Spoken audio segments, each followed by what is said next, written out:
कुछ क्वेश्चंस है इसमें। रेस्पिरेशन एंड प्लांट ग्रोथ गया है ना, आज 2 चैप्टर गया है। कुछ क्वेश्चंस है या फिर कुछ मैकेनिज्म वगैरह कुछ वैसा प्रॉब्लम है तो पूछ सकते हो।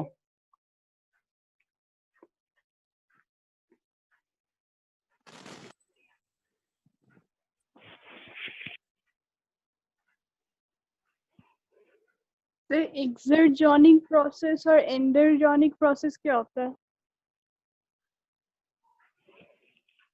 एक्सर्गोनिक और इंडरगोनिक ना, देखो ये रेस्पिरेशन में है। Yes sir.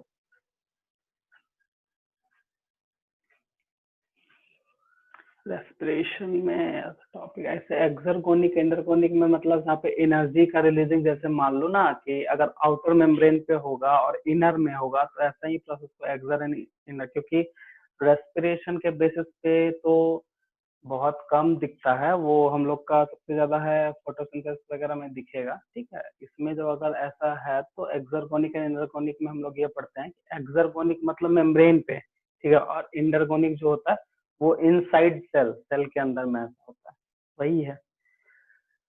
और इसमें कुछ नहीं है, डिफरेंस है। और कुछ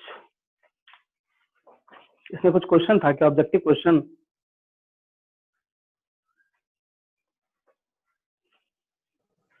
तो क्वेश्चन था ये, respiration is option A anabolic plus exergonic, B हाँ। Catabolic plus exergonic, C catabolic plus endergonic, D anabolic plus endergonic. अच्छा ऐसा है। अच्छा रेस्पिरेशन पहले बताओ, कैटाबॉलिक है या फिर एनाबॉलिक? Respiration catabolic, amphibolic. क्यों कैटाबॉलिक है बता दो। ब्रेक डाउन हो रहा है ऐसे ग्लूकोज का। ग्लूकोज का ब्रेकडाउन होगा, ठीक है। और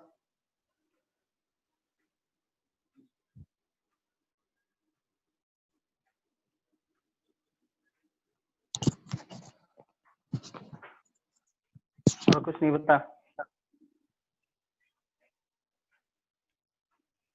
देखो कैटाबॉलिक का सिंपल सा मतलब होता है क्या है ना कि इसमें ब्रेकडाउन होगा। ठीक है, कोई भी चीज है वो ब्रेकडाउन होगा। तो रेस्पिरेशन में तुम ठीक बोले कि ग्लूकोज का ब्रेकडाउन होता है, ठीक है। और ये एक्सर है या इंडर है, इंडरगोनिक है, तो इसके लिए जो है वो तुम्हारा मैकेनिज्म डिपेंड, जैसे रेस्पिरेशन में ग्लाइकोलाइसिस है, क्रेब्स साइकिल है, तो कहीं ना कहीं एक तरह का ये मतलब हम लोग रेस्पिरेशन को जो है वो एक्सर्गोनिक में रखते हैं, एक्सर्गोनिक प्रोसेस में, ठीक है। और इंडर में इसको नहीं रख सकते क्योंकि ये सब मतलब एक तरह से बोल सकते हैं ना कि साइटोप्लाज्म में भी होता है, माइटोकॉन्ड्रिया में भी होता है, तो माइटोकॉन्ड्रिया में लेयर वगैरह में प्रेजेंट होता है उस में। दूसरा क्या है, कैटाबॉलिक तो ये है ही, क्योंकि कैटाबॉलिक में सिर्फ और सिर्फ ब्रेकडाउन होगा, तो इसमें ग्लूकोज का ब्रेकडाउन होता है। वो सही था पहला वाला तुम्हारा कि हाँ वो ब्रेकडाउन होता है ग्लूकोज, तो ग्लूकोज का ब्रेकडाउन होता है, इसलिए कैटाबॉलिक एंड एक्सर्गोनिक। ठीक है, तो आंसर देख लो। Answer catabolic plus exergonic. हाँ वही हो, ठीक है। और बोलो इसमें रेस्पिरेशन में सबसे पहले क्वेश्चन बनाए हो गए, तो सबसे पहले हमको ये चीज बताओ, ग्लाइकोलाइसिस का पूरा प्रोसेस और क्रेब्स साइकिल का पूरा प्रोसेस पढ़े हो? मतलब पढ़े तो हो गए ही, मतलब ये पता है कि कहाँ कहाँ पे एनर्जी रिलीज होता है, कितना अमाउंट ऑफ एनर्जी हमको मिलता है, ठीक है। हाँ सर।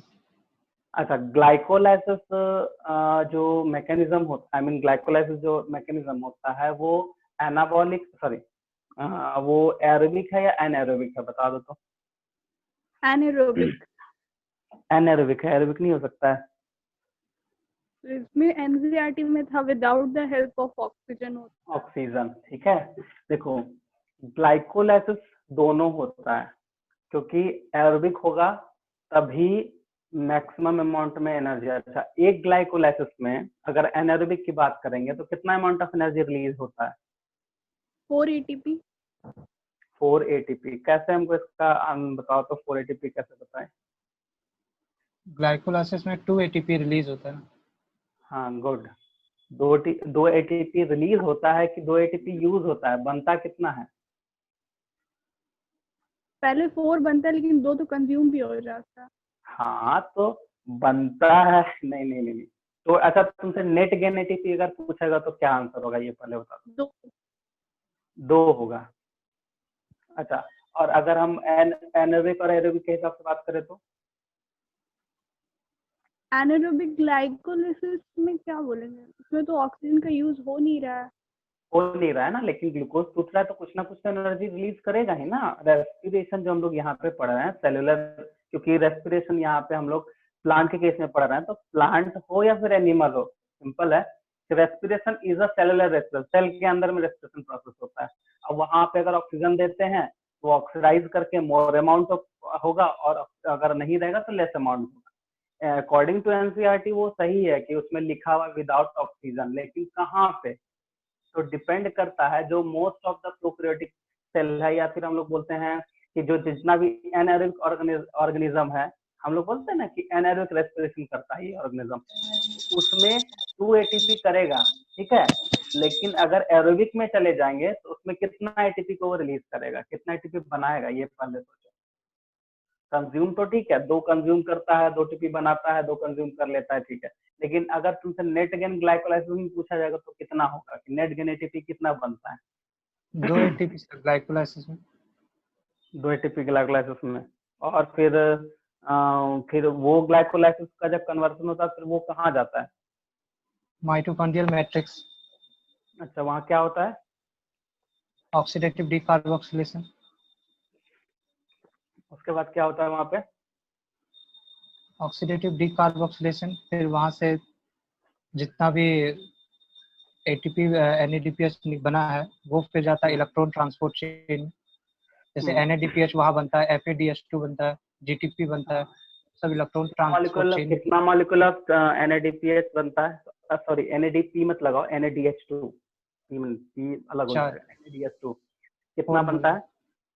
4 एक मॉलिक्यूल। ग्लूकोज से 4 बनता है। हाँ, 1 से 4। एक ग्लूकोज से 4 बन गया, ठीक है। और एफएडीएच2 कितना बनता है? एक ये भी एक एक ही बनता बनता है। है। और एटीपी कितना बनता है? एक ही 1 बनता 1 बनता है, ठीक है। तुम्हारे हिसाब से 4 बन रहा है, और 1 NADH2 इज इक्वल टू कितना एटीपी? 3 एटीपी। 3 3 ATP, ATP. ठीक है। तो हमको एक बात बताओ, तुम लोग बोले 4, तो कितना हुआ? 12 टोटल, सॉरी 4 Na अगर लेते हो तो 12 है ना, 12 एटीपी बना। एक FADH2 कितना बना? ये कितना एटीपी बनाता है?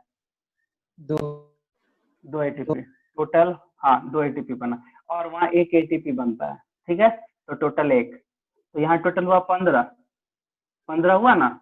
और हम लोग क्या पढ़ते हैं कि ग्लूकोज को अगर एरोबिक कंडीशन में कंप्लीट ऑक्सीडाइज कराएंगे ग्लाइकोलाइसिस साइकिल लेके, तो टोटल एटीपी कितना, मतलब वो बनेगा कितना मॉलिक्यूल ऑफ एटीपी प्रोड्यूस होगा? 1 मॉलिक्यूल ऑफ अगर ग्लूकोज टूटेगा तो 38। 38 एटीपी। तो यहाँ तो हमारा 15 ही हो रहा है। Electron transport.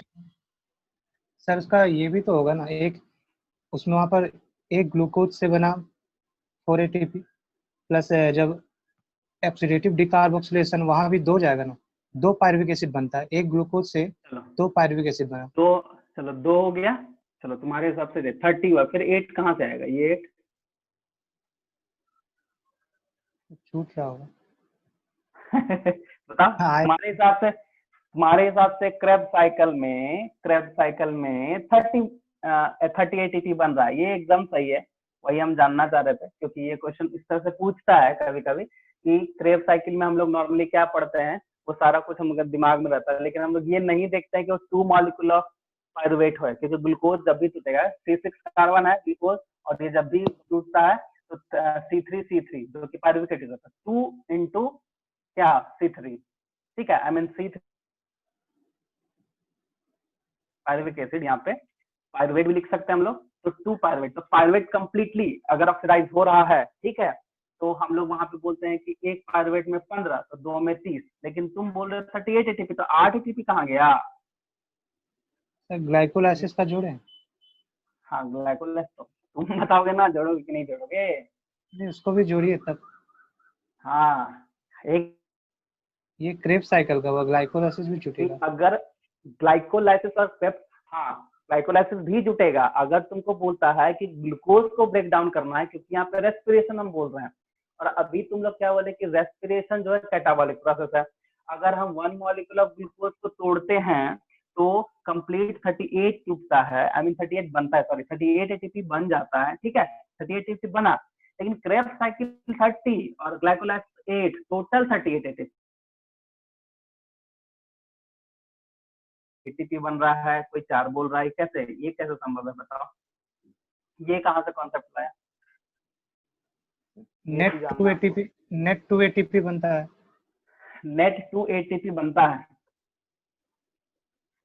अगर तुमसे नेट गेन एटीपी पूछ ले तो क्या बोलोगे? तो NADH भी तो बन रहा है उसमें ग्लाइकोलाइसिस में। हाँ, वहाँ NADH भी में, हाँ। हाँ NADH बन रहा है, ठीक है। तो तुमको नेट गेन पूछ रहा है, वही तो पूछ रहा है कि NADH भी बन रहा है, फिर तुम 2 एटीपी बोल रहे हैं। यहाँ पे टोटल बन जाता है 1, अगर ग्लूकोज टूटेगा तो टोटल 8 एटीपी बनेगा, 8 टोटल 8। कैसे? हर एक स्टेप में तुम जाके देखो, पहला जो 4 से 5 चार जो स्टेप है, ग्लूकोज से जो आइसोमरेज होता है 2 मॉलिक्यूल, ध्यान आ रहा है कुछ फेज? हाँ सर। ग्लूकोज गया, ठीक है, ग्लूकोज से चौथा स्टेप का 5वां स्टेप जब आता है तो आइसोमरेज होता है ना, 2 मॉलिक्यूल बनता है ना। जो मान लो वो मॉलिक्यूल का नाम लिख देते हैं, ठीक है, चलो 1 और 2 2 मॉलिक्यूल बन रहा है। अब ये टूटेगा तो 4, फिर इधर टूटेगा तो 4, नेट गेन वही है एक्चुअली में, 4 नहीं 5 और फिर 5, लेकिन ऊपर वाले फेज में 2 मॉलिक्यूल एटीपी यूज हो जाता है, तो नेट गेन सॉरी नेट 10 था, 2 यूज हो गया तो बना कितना 8 एटीपी। चलो तुम लोग को फिगर से समझाते हैं थोड़ा। 5 कैसे तुम होगा? लोग हैं 5 कैसे दोनों होगा? साइड 5 कैसे? बताते हैं, देखो page number, I mean NCERT book है तो 2 to 9 पेज निकालो सामने, 2 to 9 पेज नंबर निकालो, वहां पे हम दिखाते हैं कैसे कैसे है। निकालिए, चलो निकालो वहीं पे समझ में आ जाएगा, कहीं इधर उधर जाने की जरूरत नहीं है। और ग्लाइकोलाइसिस में क्या क्वेश्चन पूछता है अभी हम तुरंत क्लियर कर देंगे, 3-4 क्वेश्चन रख लेना, याद कर लेना, उससे ज्यादा क्वेश्चन नहीं पूछेगा ग्लाइकोलाइसिस में, ठीक है। बट एक चीज सबसे पहले ये बताओ, अगर किसी को असाइनमेंट में कुछ प्रॉब्लम है तो पूछ सकते हो, हम डायरेक्टली हम चैप्टर पे आ गए हैं, ठीक है, वो चीज तो बताना ही है, लेकिन अगर कुछ प्रॉब्लम है उसमें ऑब्जेक्टिव में तो पूछ सकते हो, नहीं तो फिर हम चैप्टर को डिस्क्राइब कर देते हैं। सर उसमें प्रॉब्लम है, पहले ये बता दीजिए उसके बाद। अच्छा ठीक है, चलो ठीक। देखो पेज नंबर तुम निकालोगे 2 to 9, ग्लाइकोलाइसिस का स्टेप दिख रहा होगा और 10 स्टेप में ये जा रहा है, देखो ठीक है। तो फर्स्ट एंड थर्ड स्टेप जाओ, first and third step, first and third, glucose से ग्लूकोज 6 फॉस्फेट बन रहा है तो वहां पे 1 एटीपी यूज हो रहा है, ध्यान देना। फर्स्ट स्टेप में 1 एटीपी इज यूज्ड, दिख रहा है? Yes sir. चलो फिर तीसरा स्टेप में जाओ, सेकेंड स्टेप में नहीं कुछ है, तीसरा स्टेप में जाओ, अकॉर्डिंग टू एनसीईआरटी चल रहे हैं, तीसरा स्टेप में भी फिर 1 एटीपी यूज हो गया यूज तीसरा स्टेप में। चलो यहाँ पे कितना टोटल 2 एटीपी यूज, ठीक है, 2 एटीपी यूज हो गया, समझ में आया? उसके बाद तुम तीसरा रिएक्शन के बाद चौथा, फिर 5वां, ठीक है, तो ध्यान दो 1 2 3 4, चौथा का रिजल्ट देखो, एक बना है ग्लाइसरल्डिहाइड, समझ गए सर, डिहाइड 3 फॉस्फेट बना है, और वहीं पे रिवर्सिबल एरो है, एक रिवर्सिबल एरो है जो डाइहाइड्रोक्सी एसीटोन फॉस्फेट बना है, डाइहाइड्रोक्सी या फिर ट्रायोस फॉस्फेट लिख सकते हैं, ट्रायोस फॉस्फेट बना है, देखो ट्रायोस फॉस्फेट दिख रहा होगा, इस तरह का बना है। चलो एक हम यहाँ पे एक ही ले रहे हैं, इधर नहीं ले रहे हैं, एक ही ले रहे हैं, तो पहला ही स्टेप में देखो 1NADH2+ यहाँ पे फॉर्म हो गया पहला ही इक्वेशन में, आई मीन बन गया। चलो फिर सेकंड में जो भी है 2 ट्रायोज बाइफॉस्फेट है, ठीक है, तो हम इसको लिख नहीं रहे। 2 ट्रायोज बाइफॉस्फेट के बाद जब 2 ट्रायोज फॉस्फेट में जाता है तो वहां भी एक एटीपी बन रहा है। चलो उसके बाद फिर जब 2 ट्रायोज फॉस्फेट के बाद जब 2 फॉस्फोग्लाइसरेट है, 2 फॉस्फोग्लाइसरेट, 2 ट्रायोज फॉस्फेट आ गया, उसके बाद 2 फॉस्फोग्लाइसरेट, ठीक है। 2 फॉस्फोग्लाइसरेट के बाद देखो 2 फॉस्फोफिनोल है, 2 फॉस्फोफिनोल है। अब 2 फॉस्फोफिनोल के बाद जब वो पाइरुवेट में कन्वर्ट हो रहा है, साइड में लिख रहा है, पाइरुवेट में कन्वर्ट हो रहा है तो वहां पे 1 एटीपी बन रहा है 1 एटीपी। चलो 1 NADH2 equal to 1 NADH2 is equal to 3 ATP और तुम्हारे पास एक एटीपी यहाँ, एक एटीपी यहाँ, 1 ATP, तो टोटल कितना हुआ? 5 एटीपी हुआ। चलो 5 इधर बना, 5 इधर बन गया ना, 5 इधर बना, 5 इधर बना, टोटल कितना हो गया? 10 बना, लेकिन यहाँ पे 2 यूज हुआ है ना, तो 10 माइनस 2 समझ में आया? हाँ सर। क्लियर है? यस। चलो एक और चीज है ध्यान रखना एकदम। एक और सर इसमें कहीं 36 एटीपी को लेके कुछ कहा है। क्या बोला? 36 एटीपी टोटल 36 बनता है, फिर 38 होता है, ऐसा कुछ करके एक है। हाँ वो है, एक्चुअली वो ETC में पढ़ना है, ठीक है। तो एक्चुअली क्या है ना, देखो वहां पे क्या किया है कि 2 ATP या जहां जहां कंज्यूम हुआ उसी को लिया है, वो चीज भी कॉन्सेप्ट है, बट नॉर्मल 38 याद रखना, ठीक है। तीसरा देखो नेक्स्ट जो है, ये तो तुम्हारा नेट गेन समझ में आ गया, ठीक है। अब हम तुमको 2 चीज बताते हैं जो बहुत इंपॉर्टेंट है और बहुत सारा क्वेश्चन आया हुआ है, जब भी पूछा ये। देखो एक चीज और बताते हैं, ठीक है, एकदम ध्यान में, एकदम दिमाग में बैठा लो कि तुम्हारे मेडिकल में, नीट में 6 से 7 साल के क्वेश्चन में अगर रेस्पिरेशन से क्वेश्चन पूछा है, रेस्पिरेशन इन प्लांट, तो ग्लाइकोलाइसिस एंड क्रेब्स साइकिल से ही पूछा है, इसके अलावा क्वेश्चन नहीं पूछा है। मतलब वेटेज बता रहे हैं, टॉपिक वेटेज बता रहे हैं। टॉपिक वेटेज करने का मतलब ग्लाइकोलाइसिस एंड क्रेब्स साइकिल बहुत इंपॉर्टेंट है, तो इसको कर लो, और बहुत ज्यादा नहीं करना है, बहुत ज्यादा कभी मत करो, एनसीईआरटी करो। ग्लाइकोलाइसिस का पहला और दूसरा जो स्टेप है, दोनों स्टेप में एक आइसोमेरेज और हेक्सोकाइनेज, 2 एंजाइम का नाम लिखा हुआ है।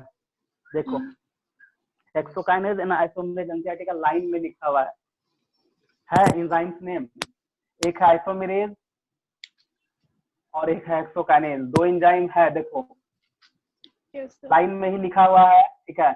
इसी दोनों से क्वेश्चन सबसे ज्यादा पूछा गया है, और कुछ क्वेश्चन नहीं है इसमें। और दूसरा नेट गेन तुम्हारे सामने था, वो हम बता दिए, ठीक है। तो अगर टोटल एटीपी पूछता है कितना बनेगा तो 10, लेकिन अगर नेट गेन पूछ लिया तो वहां पे 8 लिखना होगा, क्योंकि 2 वहां माइनस कर जाता है, ठीक है। ये चीज बस, ग्लाइकोलाइसिस इससे ज्यादा नहीं पूछने वाला है, ठीक है। और तीसरा बहुत ज्यादा टफ करेगा, तो स्टेप वाइज जो रिएक्शन जो नाम है उसको याद कर सकते हो तो कर लेना। वो कभी कभार ऐसा क्वेश्चन पूछा है कि, क्योंकि वो स्टेप वाइज का क्वेश्चन, वो एम का क्वेश्चन है कि इसके बाद कौन सा होगा, इसके बाद कौन सा होगा, 2-3 ऑप्शन दे दिया है, अब उसको सीरीज में करके ऑप्शन में लिखा हुआ है वो तुमको लिखना है, ये चीज होता है। बस यही है 3-4 क्वेश्चन बस, ठीक है। और इवन की नीट में सीरीज वाला क्वेश्चन पूछा नहीं, कोई मिस, हम बताए ना कि कोई मिसिंग कर देगा स्टेप को, कोई यहाँ पूछ लेगा कि कौन सा सही स्टेप है, इस तरह का क्वेश्चन अभी तक नहीं पूछा है। जो क्वेश्चन पूछा है ग्लाइकोलाइसिस से एटीपी एंड एंजाइम के बारे में पूछा, और इससे ज्यादा नहीं पूछा है, ठीक है। और दूसरा चीज याद रखना, ग्लाइकोलाइसिस एरोबिक हो या एनारोबिक हो, दोनों में काम आता है, दोनों में वो चीज होगा ही होगा, इतना एकदम इसको दिमाग में बैठा लो, ठीक है। एनसीईआरटी का लाइन है, उसको याद रखना, बहुत इंपॉर्टेंट है। ग्लाइकोलाइसिस जो होता है वो दोनों के केस में होता है, क्योंकि अगर एनारोबिक में हम ऐसा पढ़ते हैं तो वहां पे जो ग्लाइकोलाइसिस है वो मात्र 2 ही एटीपी दे पाता है, उससे ज्यादा नहीं देता है, ठीक है। लेकिन एरोबिक में वो 8 एटीपी बनाता है और उसका यूटिलाइजेशन होगा, ठीक है। यही चीज यहाँ पे होता है, समझ में आया ग्लाइकोलाइसिस? तो दिक्कत, ठीक है। हाँ बोलो। सर एनारोबिक में जब जाएंगे तो वो जो ग्लाइकोलिसिस का एटीपी फॉर्मेशन है वो तो रहेगा ना? हाँ रहेगा, क्यों नहीं हाँ, रहेगा, रहेगा। तो नेट हाँ उसमें बोलो। ऐड करके होगा, मतलब हाँ फर्मेंटेशन में जो होगा एटीपी हाँ उसको हाँ ऐड करके हाँ करेंगे। हाँ ऐड हो, लेकिन फर्मेंटेशन में थोड़ा मैकेनिज्म अलग है, फर्मेंटेशन अलग प्रोसेस में चला जाता है। ग्लाइकोलाइसिस तो होगा ही होगा, फर्मेंटेशन में तो एटीपी ज्यादा नहीं बना पाता, वहाँ CO2 का प्रोडक्शन ज्यादा करता है वो। और एनारोबिक रेस्पिरेशन में फर्मेंटेशन जो एल्कोहलिक फर्मेंटेशन या ईस्ट फर्मेंटेशन या माइक्रोबियल एनारोबिक बोलते हो, मतलब बहुत सारा नाम है उसका, अल्टीमेटली एक ही चीज है कि वहाँ CO2 का प्रोडक्शन ज्यादा होगा, एनर्जी बहुत कम होता है, वहाँ पर मैक्सिमम 2 ATP से ज्यादा नहीं बनता है, ऐसा कॉन्सेप्ट है इसका।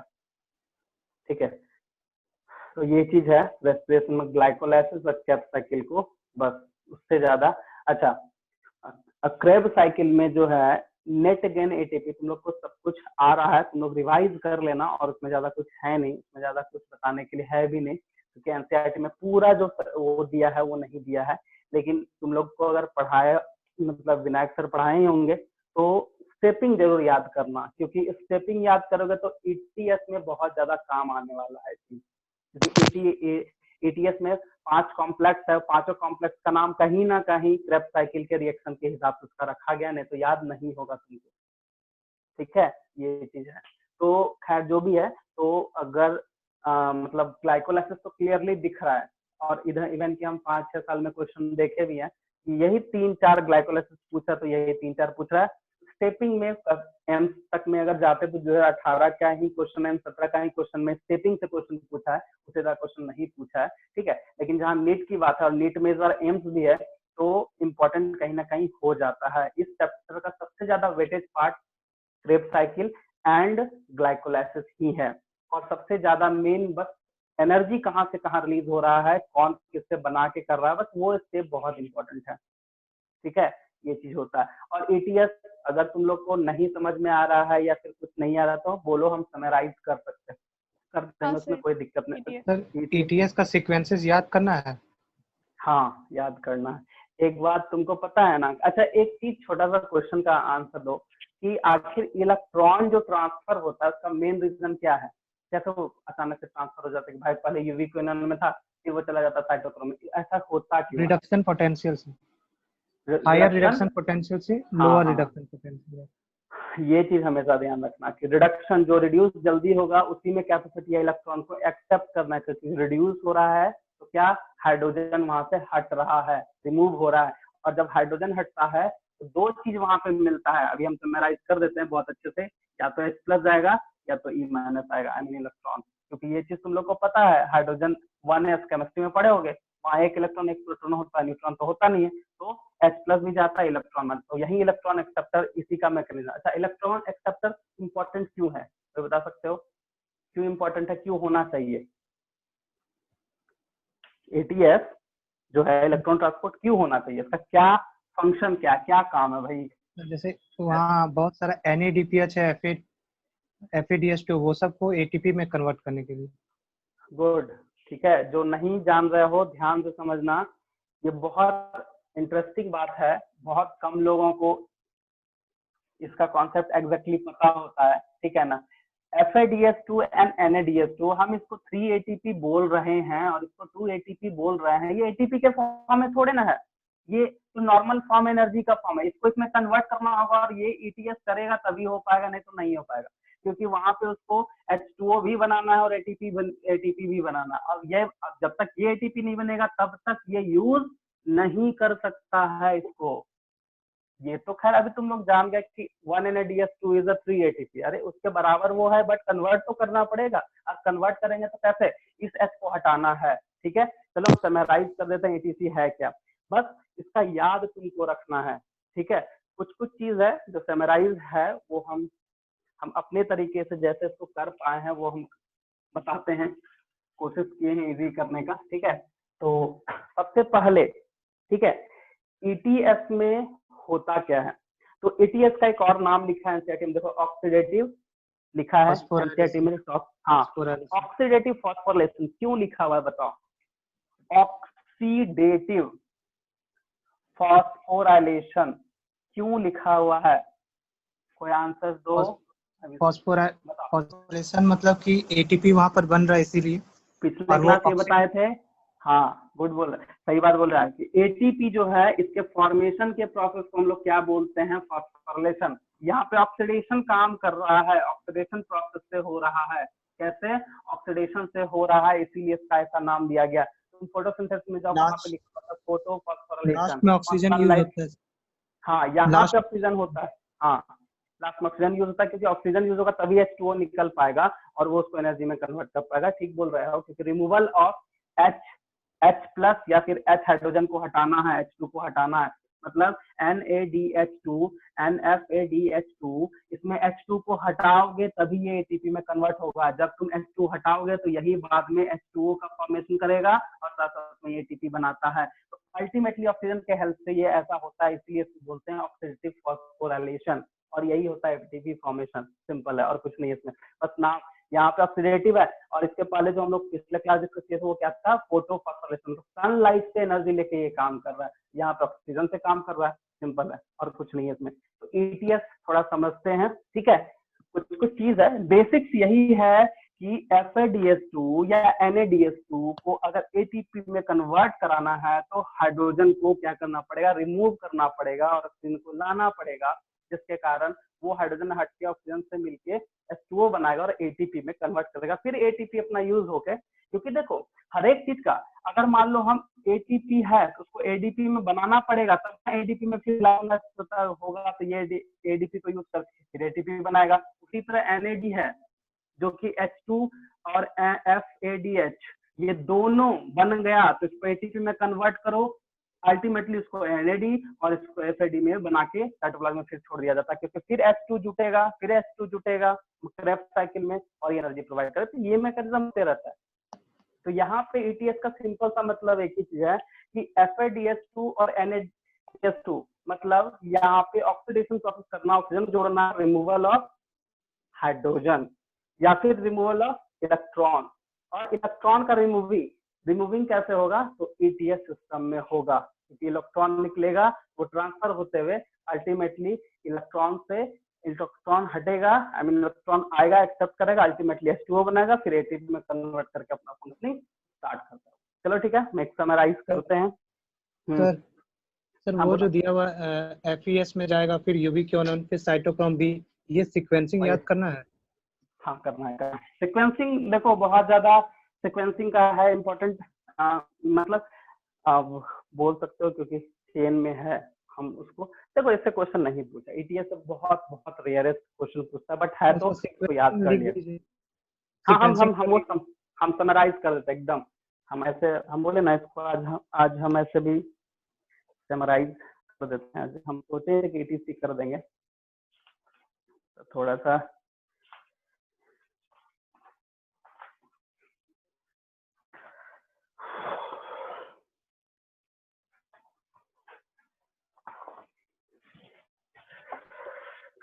सबसे फर्स्ट में ETS है, ठीक है।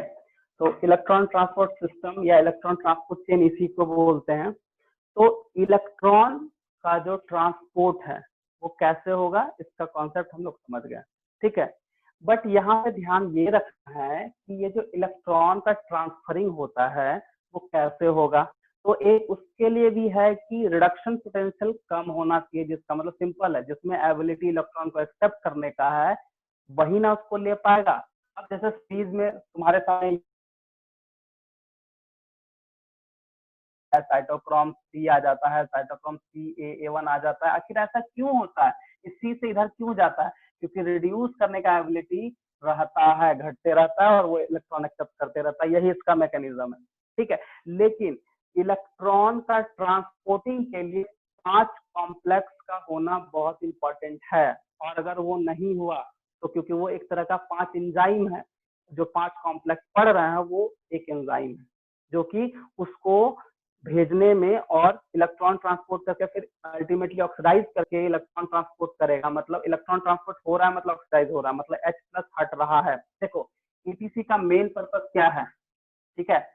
NADH2 है मेरे पास, FADH2 है मेरे पास, तो ये दोनों के हाइड्रोजन को क्या करना है, रिमूव। क्या करना है, रिमूव, अब रिमूव करना है तो ऑक्सीजन के प्रेजेंटेशन में O2 को ऐड करते हैं और H को या फिर इलेक्ट्रॉन को क्या करते हैं, हटाते हैं। ऐसा होगा तभी होगा ऑक्सीडेशन, ठीक है। ये चीज है, इसका मेन पर्पस यही है। तो अगर हाइड्रोजन को हटाना है तो इलेक्ट्रॉन ऑलरेडी वहां से निकलेगा और वही ट्रांसपोर्ट होता है एक चेन ट्रांसपोर्ट चेन, जिसके कारण ये अल्टीमेटली दोनों कन्वर्ट होगा एटीपी में, फिर ये एटीपी साइटोप्लाज्म में या फिर जो भी अपना यूज होना है। मतलब ये फॉर्म है, इसको कन्वर्ट करना एटीपी में, उसके लिए एटीएस का जरूरत पड़ जाता है। यहाँ तक समझ में आया? तो हम लोग इसका कॉम्प्लेक्स, तो सबसे पहला NADH डिहाइड्रोजनेज, सबसे पहले ये क्या होता है, सबसे पहले यहाँ पे क्या होगा, ऑक्सीडेशन होगा, ऑक्सीडेशन होगा, और जब ऑक्सीडेशन होगा तो इलेक्ट्रॉन निकलेगा, और इलेक्ट्रॉन निकल के ये किस में जाएगा, ये जाएगा यूबीक्विनॉन के पास। किसके पास जाएगा, यूबीक्विनॉन के पास। दूसरा है FADH,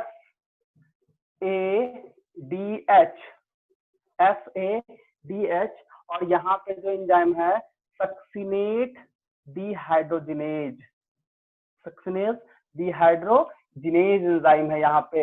यहाँ भी सेम प्रोसेस होगा, यहाँ भी इलेक्ट्रॉन निकलेगा और अल्टीमेटली यूबीक्विनॉन के पास जाएगा। कॉम्प्लेक्स 1 एंड कॉम्प्लेक्स 2 चला गया, ये दो एंजाइम।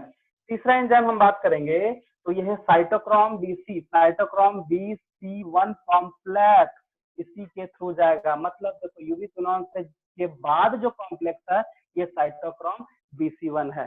कहने का मतलब अगर इसका तुम अरेंजमेंट देखो तो वो भी हम लिख देते हैं।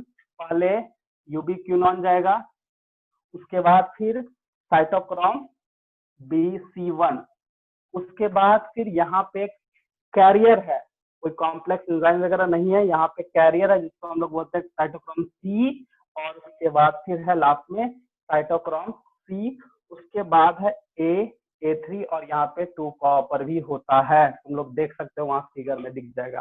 तो देखो सबसे पहला 1 and 2 फैक्टर, 1 क्यू फैक्टर क्योंकि ये काम कर रहा है, पहला फैक्टर ये हो गया। दूसरा FAD, ये दोनों का काम है ऑक्सीडेशन करना, और ये जब ऑक्सीडेशन से इलेक्ट्रॉन निकालेगा तो कहाँ भेजेगा, कौन इसको एक्सेप्ट करेगा, तो यूबी दोनों के जगह रहता है, ये यूबी इसको क्या करेगा, इसको एक्सेप्ट कर लेगा। अब देखो जैसे हम यहाँ पे यूबी लिखे हैं, दोनों का मिला के यूबी के बाद चला जाएगा साइटोक्रोम BC1 कॉम्प्लेक्स, जो इसका तीसरा फैक्टर है, तीसरा कॉम्प्लेक्स है। साइटोक्रोम C क्योंकि यहाँ सब एंजाइम के तरह, एक तरह का कॉम्प्लेक्स एंजाइम की तरह काम कर रहा है, एक तरह का फैक्टर की तरह काम कर रहा है, बट साइटोक्रोम C जो होता है वो इनर माइटोकॉन्ड्रियल मेम्ब्रेन में प्रेजेंट, ये इसको इलेक्ट्रॉन लेगा, फिर ये इलेक्ट्रॉन इसके पास आ जाएगा। साइटोक्रोम C के पास A3 भी होता है, साथ में दो मॉलिक्यूल कॉपर भी होता है। जब यहाँ पे आएगा तो अल्टीमेटली ये क्या बना देगा, H2O बना देगा। क्या H2O बना, साथ में ATP को यहाँ पे रिलीज कर दिया, और यही ATP फिर यूज हो गया। तो चौथा जो है साइटोक्रोम C ऑक्सीडेज, चौथा जो है साइटोक्रोम C ऑक्सीडेज, और पांचवा जो है वो है ATP सिंथेज। देखो सबसे पहला जो है यही है तुम्हारा सीरीज जो हम बताना चाह रहे थे, ठीक है। सबसे फर्स्ट में साइटोक्रोम C को हम लोग मोबाइल कैरियर ले लेते हैं, मोबाइल कैरियर, और यहाँ 5 मेरे पास एक तरह का एंजाइम की तरह काम कर रहा है, ठीक है। NADH को रिड्यूस करना है, इसके लिए एंजाइम काम किया, और रिड्यूस मतलब ऑक्सीडेशन हुआ, इलेक्ट्रॉन निकला, और वो किसके पास गया, यूबीक्विनॉन के पास। पहला फैक्टर। FADH2 के लिए सक्सिनेट डिहाइड्रोजिनेज, अच्छा सक्सिनेट डिहाइड्रोजिनेज क्यों लिए हम लोग, तो क्रेब्स साइकिल में जब जाओगे तो वहां पे देखना कि सक्सिनेट से फ्यूमिरेट बनता है, सक्सिनेट से फ्यूमिरेट बन रहा है, क्या बन रहा है, फ्यूमिरेट बन रहा है, तभी ना FADH2 बनता है ना, उसी के हिसाब से इसका एंजाइम का नाम लिखा हुआ है, तो वहां से रिलेट है, वही अभी हम बताना चाह रहे थे, ठीक है। ये चीज है यहाँ पे। तो FADH2 सक्रिय डिहाइड्रोजनेज जब हो जाएगा, ऑक्सीडाइज करेगा, इलेक्ट्रॉन निकलेगा, ये भी यूबिक्विनोन को दे देगा, मतलब यूबिक्विनोन इलेक्ट्रॉन एक्सेप्ट कर लिया। अब ये दो हो गया। तीसरा जो है, तीसरा देखो यहाँ पे साइटोक्रोम BC कॉम्प्लेक्स है, साइटोक्रोम BC कॉम्प्लेक्स, अभी हम फिगर भी तुमको समझाएंगे। साइटोक्रोम BC कॉम्प्लेक्स है, यहाँ पे इलेक्ट्रॉन लिया, बस का रीजन यही है, इसका रिड्यूसिंग पोटेंशियल कम है।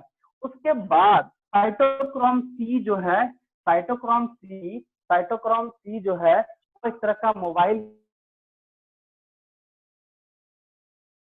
इलेक्ट्रॉन लेगा, उसका यहाँ पे भेजेगा। देखो ये चौथा है साइटोक्रोम C ऑक्सीडेज, जो कि इसके लिए काम करता है, इसके लिए काम नहीं कर रहा है। ये कैरियर, मोबाइल कैरियर है, इलेक्ट्रॉन इससे ले लिया और इसके बाद इसको भेजा, यहाँ पे इलेक्ट्रॉन निकला, H2O निकला और ATP बना, और यहाँ ATP बन गया। और इसके लिए ATP सिंथेटेज, इसको हमको डायग्राम में समझाना पड़ेगा कि ATP सिंथेटेज यहाँ पे काम नहीं करेगा, ठीक है। ये काम करेगा ऑक्सीसोम में, माइटोकॉन्ड्रिया के ऑक्सीसोम में, क्योंकि माइटोकॉन्ड्रिया के inner membrane and outer membrane, inner membrane में ये चीज हो रहा है। समझ में आया यहाँ तक? हम उसके बाद फिगर में भी आते तो बताएंगे। सबसे पहले ये बात बताओ, यहाँ तक समझ में, यहाँ तक समझ में आया ना? यहाँ तक तो समझ में आ गया होगा। Yes sir. बोलो, Yes. कोई दिक्कत है? किसी को कुछ प्रॉब्लम है तो पूछ सकते हो। बहुत शॉर्ट में इसको करने की कोशिश की है तुम लोग को, ठीक है। समझ में आया?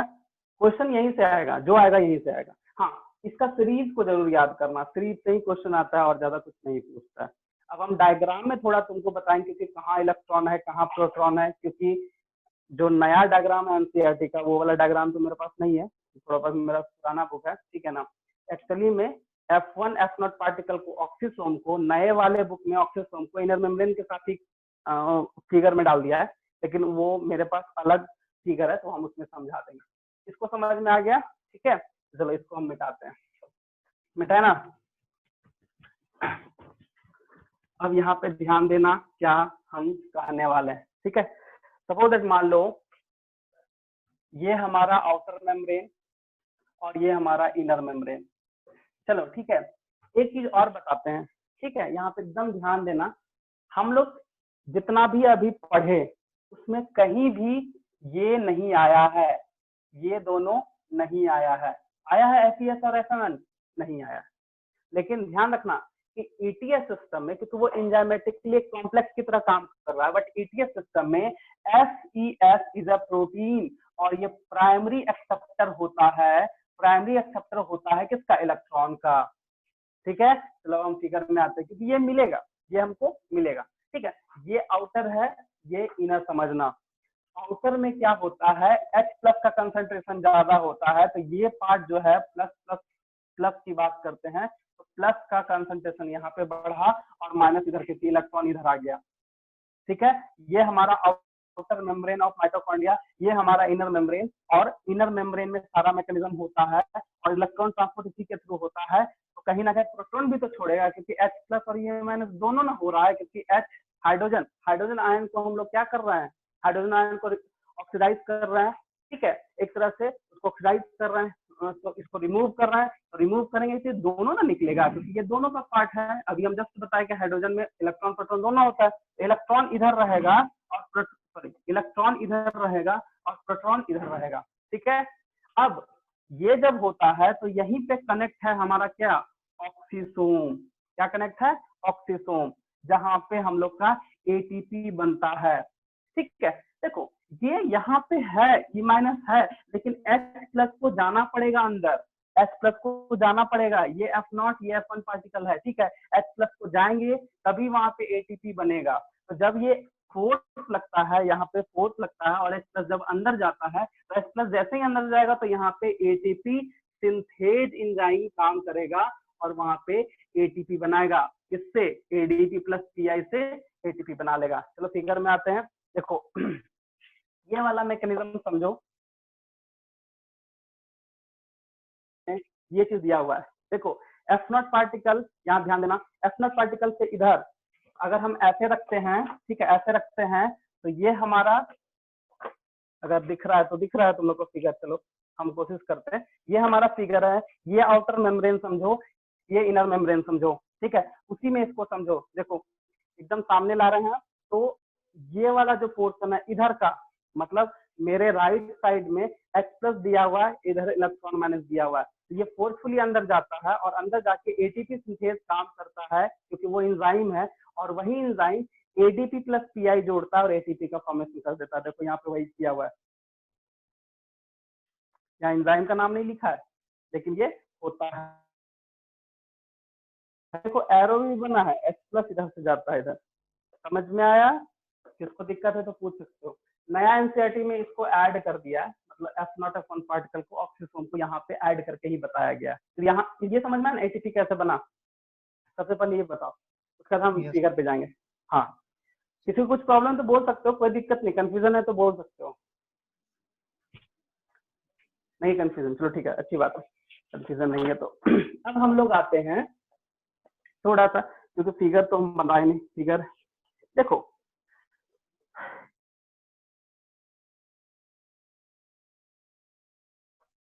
तो इस फिगर में सबसे पहले तुम देखोगे, इस फिगर में सबसे पहले देखोगे यहाँ पे NADH ब्रेक हो रहा है, यहाँ पे NADH ब्रेक हो रहा है, ठीक है। और NADH जब ब्रेक होता है और NADH यहाँ ब्रेक होगा और यहाँ FADH ब्रेक होगा, यहाँ पे FADH ब्रेक होता है, ठीक है। तो जब NADH यहाँ होता है तो देखो FMN FES सब है, ये दोनों पहले प्राइमरी इलेक्ट्रॉन कर लेगा, इसको तोड़ के H+ हटाएगा, इलेक्ट्रॉन मिलेगा, इलेक्ट्रॉन को एक्सेप्ट करके ये यूवी क्विनोन के पास छोड़ देगा। देखो यहाँ यूवी क्विनोन के पास छोड़ दिया, ठीक है। और उसके बाद सेकंड में यहाँ पे सेकंड में UBS2 लिखा है, साइटोक्रोम BN SES लिखा हुआ है, तो यहाँ पे भी यूवी क्विनोन आ रहा है, तो इस जगह पे भी FADH2, ये थोड़ा सा डायग्राम जो है तुमको समझ, ये ओल्ड का है तो नहीं समझ में आ रहा, लेकिन नया में क्लियरली यहाँ पे लिखा हुआ है, ठीक है। तो दूसरा बुक से समझाने की कोशिश करते हैं, क्योंकि होता क्या है ना कि एक NADH2 यहाँ का तो दिख ही रहा है, लेकिन FADH2 नहीं लिखा है, लेकिन यहाँ पे FADH2 यहाँ पे टूटता है, ये भी यूवी क्विनोन के पास चला जाता है और ये भी यूवी क्विनोन के पास जाता है, लेकिन दोनों के बीच में FES कॉम्प्लेक्स आता ही आता है। अब यहाँ पे आ गया साइटोक्रोम C, फिर यहाँ C1 कॉम्प्लेक्स, फिर साइटोक्रोम BC कॉम्प्लेक्स यहाँ आएगा, फिर C आएगा, फिर साइटोक्रोम C और A, फिर A3 वाला सबसे नीचे वाला, तो वही याद होता है DCA, ठीक है। देखो कैसे होता है समझाते हैं, याद रखना, नाड NADH फाड को, ठीक है, कोएंजाइम और cytochrome B, cytochrome C and cytochrome A, नाड फाड को BCA ऐसा लिखते हैं हम लोग, ठीक है।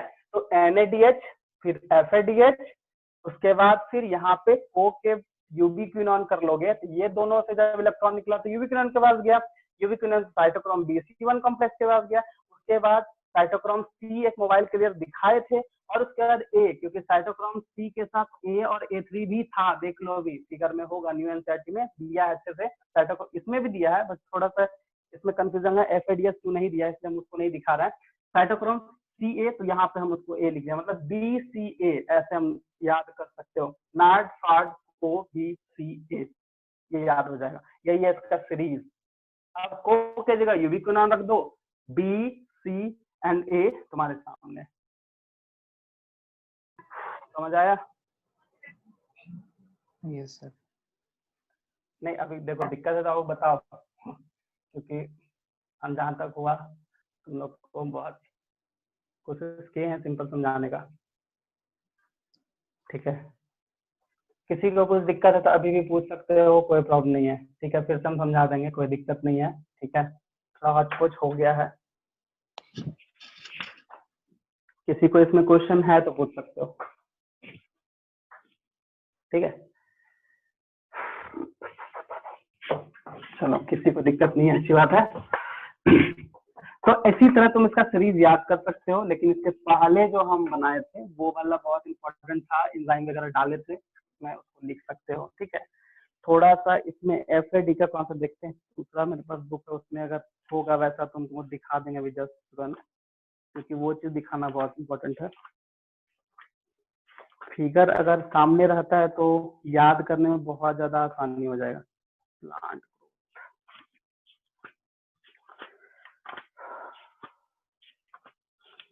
Respiration in plant. देखो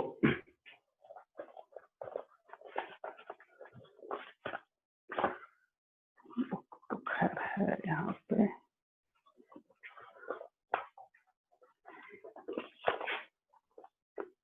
ये देखो अगर दिख रहा है तो यहाँ पे देखना, ध्यान देना, यहाँ पे देखो, यहाँ पे NaDH2 दिख रहा है, यहाँ पे FAD दिख रहा है, यहाँ पे NAD दिख रहा है, यहाँ पे FAD दिख रहा है। देखो यहाँ पे NAD, यहाँ पे FAD दिख रहा है, क्लियरली बताओ तुम लोग, हाँ या ना, दिख रहा है कि नहीं? यस दिख रहा है थोड़ा है ना? हाँ थोड़ा थोड़ा, क्योंकि छोटा मतलब छोटा लिखा, तो यहाँ पे NAD, यहाँ पे FAD, ये अल्टीमेटली यहाँ से भी इलेक्ट्रॉन आएगा, यहाँ से भी इलेक्ट्रॉन आएगा, तो ये अल्टीमेटली यूबीक्विनॉन पे ही जाएगा और कहीं नहीं जाएगा। देखो QH2 लिखा है, यहाँ पे यूबी लिखा हुआ है, मतलब यूबीक्विनॉन पे आएगा। लेकिन इस बीच में FES और FMN, ठीक है, तो FMN का फुल फॉर्म क्या होगा बताओ? फ्लैवीन मोनोन्यूक्लियोटाइड होगा, फ्लैवीन मोनोन्यूक्लियोटाइड, और FES इज अ प्रोटीन, मतलब आयरन सल्फर प्रोटीन होगा, बस यही चीज है उसमें, ठीक है।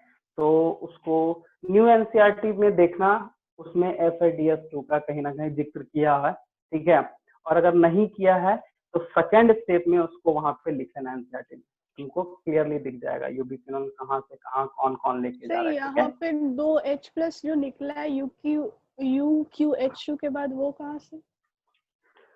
UQH2 इनर मेम्ब्रेन स्पेस में। हाँ इनर मेम्ब्रेन स्पेस में तुमको दिख रहा है, इनर माइटोकॉन्ड्रियल स्पेस है, UQH2 ये सेकंड वाला ना?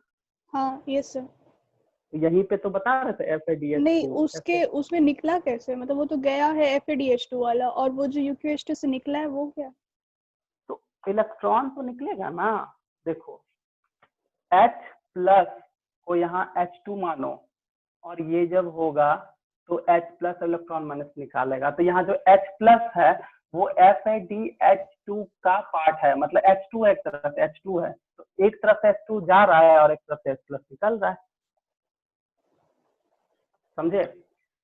मतलब ये जो मेम्ब्रेन है यहाँ पे दिख रहा है इस तरह से एरो H+ दिख रहा है, तो ये जो है FADH2 है, उसका H2 है, और जब ये जाएगा तो इलेक्ट्रॉन तो लेगा और प्रोटॉन तो निकलेगा ना, क्योंकि NaDH2 में भी निकल रहा है, प्रोटॉन तो सब जगह निकलेगा, क्योंकि हाइड्रोजन, इलेक्ट्रॉन, प्रोटॉन दोनों वो निकालेगा, टूट के ब्रेक होके दोनों निकलेगा, ऑक्सीडाइज हो रहा है, तो H+ हटेगा, H+ हटेगा तो इलेक्ट्रॉन के साथ साथ प्रोटॉन भी आएगा, तो यहाँ प्रोटॉन आ रहा है, यहाँ इलेक्ट्रॉन ले रहा है, लेकिन यहाँ H2 के जगह यहाँ पे H+ लिख दिया, वो 2H+ लिखा है, वो H2 ही है, क्योंकि हम पहले भी बताया था तुमको FADH प्लस H+ भी कहीं कहीं लिखा रहता है, वही चीज है यहाँ पे, समझ में आया? समझ में नहीं? समझ में आया? समझा? अरे इसको जोड़ लो, 2H+ हो गया, वही चीज यहाँ लिखा है, और ये इलेक्ट्रॉन है, सॉरी ये प्रोटॉन है। हाँ बोलो बोलो। In which of the following process CO2 question number बोलो, क्वेश्चन नंबर बोलो। previous year का? अच्छा प्रीवियस ईयर का, हाँ बताओ। In which of the following CO2 is not released? Option CO2 A, not, हाँ aerobic respiration in plants, aerobic respiration in animals, alcoholic fermentation, lactate fermentation. Animal में, anaerobic में नहीं होगा, एनिमल में CO2 नहीं रिलीज होगा CO2, एनारोबिक के case में CO2 रिलीज नहीं होगा सर, एरोबिक लिखा हुआ है। In which one of the following process CO2 not released? इनमें से CO2 नॉट रिलीज लिखा है ना, हाँ बताते, CO2 नॉट रिलीज लिखा है तो पहला ऑप्शन तुम एरोबिक लिया है। Aerobic respiration in plants, aerobic respiration in animal, हाँ, अल्कोहलिक फर्मेंटेशन, लैक्टेट फर्मेंटेशन। दोनों में एरोबिक है, एरोबिक रेस्पिरेशन इन प्लांट्स, अच्छा aerobic respiration in animal, lactate lactate lactate lactate lactate में होगा। लैक्टिक एसिड कब बनता है पहले ये बताओ? O2 नहीं रहेगा, ठीक है, तो विदाउट ऑक्सीजन के प्रेजेंस में कहीं ना कहीं तो वो कंज्यूम करेगा CO2, तो बहुत ज्यादा उस जैसे मान लो क्रैम्पिंग जो होता है क्या होता है, एक्युमुलेशन ऑफ लैक्टिक एसिड होता है, होता है ना, Yes. वहां पे O2 नहीं रहेगा तो CO2 का ही CO2 के साथ में स्टार्ट कर देगा ना, तो एब्सेंस ऑफ O2 है तो वहां पे उस एरिया में नहीं ऐसा होता है। आंसर देख लो, लैक्टेट ही होगा, क्योंकि प्लांट में भी होता है, एनिमल में भी होता है, ये तो तय है, क्योंकि एनर्जी मिलना है, एनर्जी के साथ साथ में O2 जब यूज होगा तो CO2 रिलीज होगा ही होगा। ठीक है, हाँ तो सर, फिर आंसर है, आंसर यही है। वहाँ पर CO2 नहीं है इसलिए O2 नहीं है इसलिए CO2 नहीं निकल रहा है ना। हाँ हाँ हाँ, कि CO2 से ही फिर वो कर लेगा। अल्कोहलिक आंसर फर्मेंटेशन, आंसर सही है, आंसर आंसर पे, हाँ आंसर बोलो। सही है। हाँ अल्कोहलिक बोलो। फर्मेंटेशन में क्यों नहीं? Alcoholic fermentation is a microbial condition और सर lactic is a, वहाँ भी तो हाँ ऑप्शन ऑफ CO2 रहता है ना।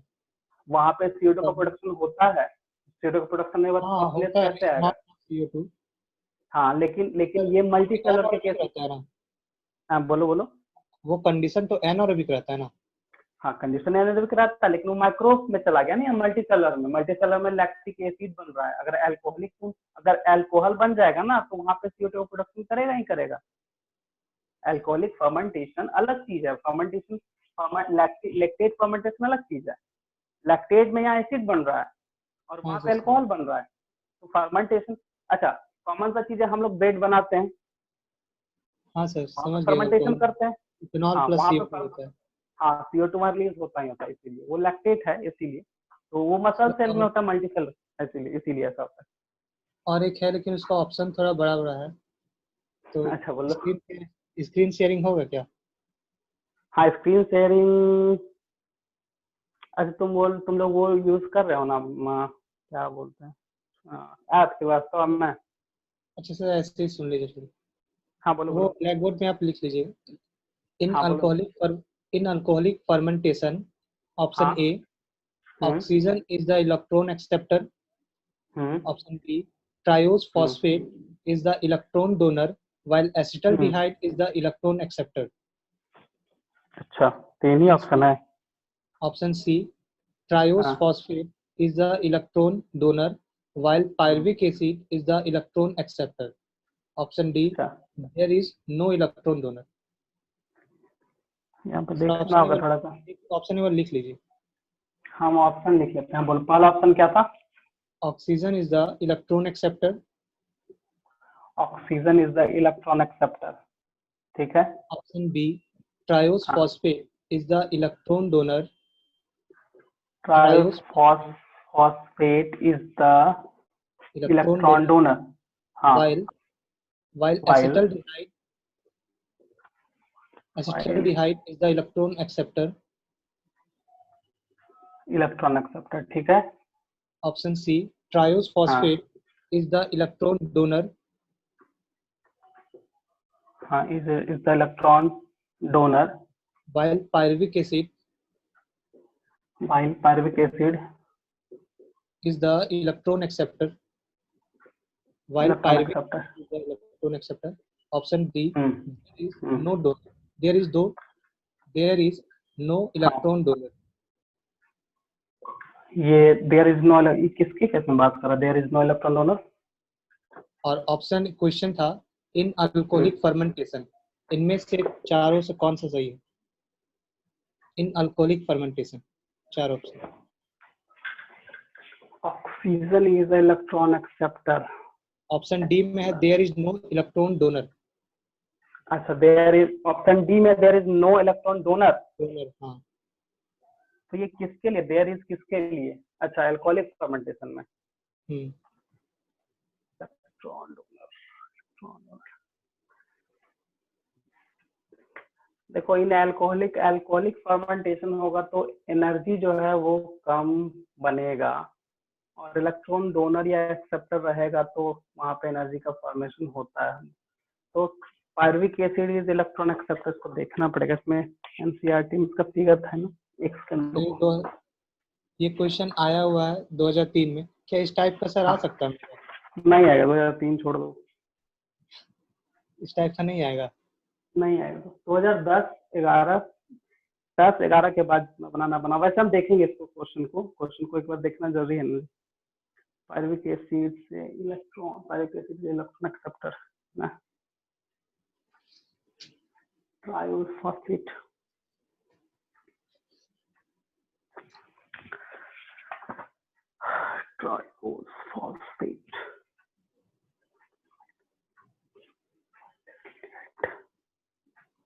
सर इसका आंसर दिया हुआ है बी नंबर। देखना होगा अभिषेक, ठीक है ना, इसको हमको देखना होगा क्योंकि इसका अलग से कुछ है, क्योंकि फर्मेंट एनसीईआरटी में फर्मेंटेशन में इसका कोई रोल नहीं दिया है। ट्राइस फॉस्फेट सर वहां से आ रहा है, वो ग्लाइकोलाइसिस का जो ग्लाइकोलाइसिस में, हाँ वही, हाँ हाँ वो समझ रहे हैं, लेकिन एसिटाल्डिहाइड एसिटाल्डिहाइड इसका ट्राइस कहीं नहीं। फॉस्फेट तो वही तो नहीं दिया है, वो तो देखना होगा हमको, ठीक है, इसको देख के पहले तो उसको देख के बता देंगे, ठीक है। हाँ सर। और कोई क्वेश्चन? प्लांट ग्रोथ में आता है सर। प्लांट ग्रोथ में क्वेश्चन है? हाँ सर। क्वेश्चन आप पूछो पूछो पूछो। क्वेश्चन असाइनमेंट से है या फिर प्रीवियस? सर प्रीवियस ईयर से ही है। हाँ प्रीवियस ईयर आप पूछो। इसमें लिखा है, क्वेश्चन है which breaks bud dormancy of potato tuber. कौन सा पोटैटो ट्यूबर का बड डोरमेंसी को तोड़ता है? Option gibberellin, IAA, ABA, G18।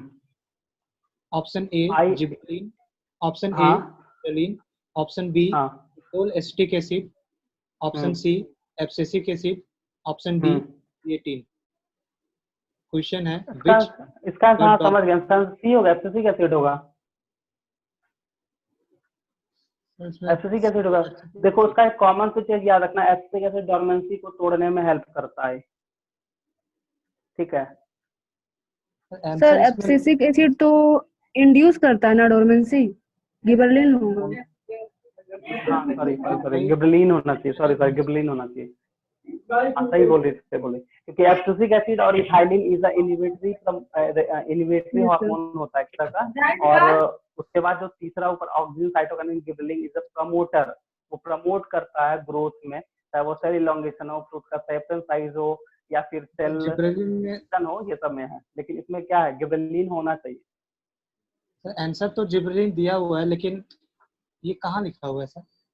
लिखा हुआ नहीं है, बस कॉमन सा चीज ध्यान रखना।